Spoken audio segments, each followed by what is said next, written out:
Your IT band has the tensile strength of soft steel. If you could actually foam roll it loose, your leg would collapse. The iliotibial tract isn't a muscle. It's a massive, non-contractile tendon connecting your hip to your shin.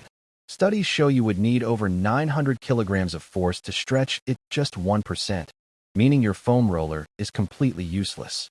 Pain isn't caused by friction rubbing back and forth, but by compression against the femoral epicondyle. This specifically happens at the impingement zone of 30 degrees knee flexion, exactly where your foot strikes the ground. But here is the twist. The pain is in your knee, but the failure is in your hip. When your glute medius is weak, your pelvis drops on the opposite side, pulling the IT band taut against the bone like a guitar string.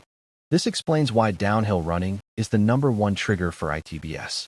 Running downhill forces your knee to stay in that critical 30-degree compression angle significantly longer than running on flat ground.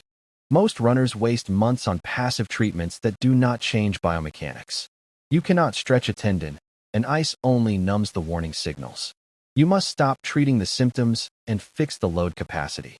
The protocol is heavy strengthening of the posterior glute medius, specifically side-lying leg lifts.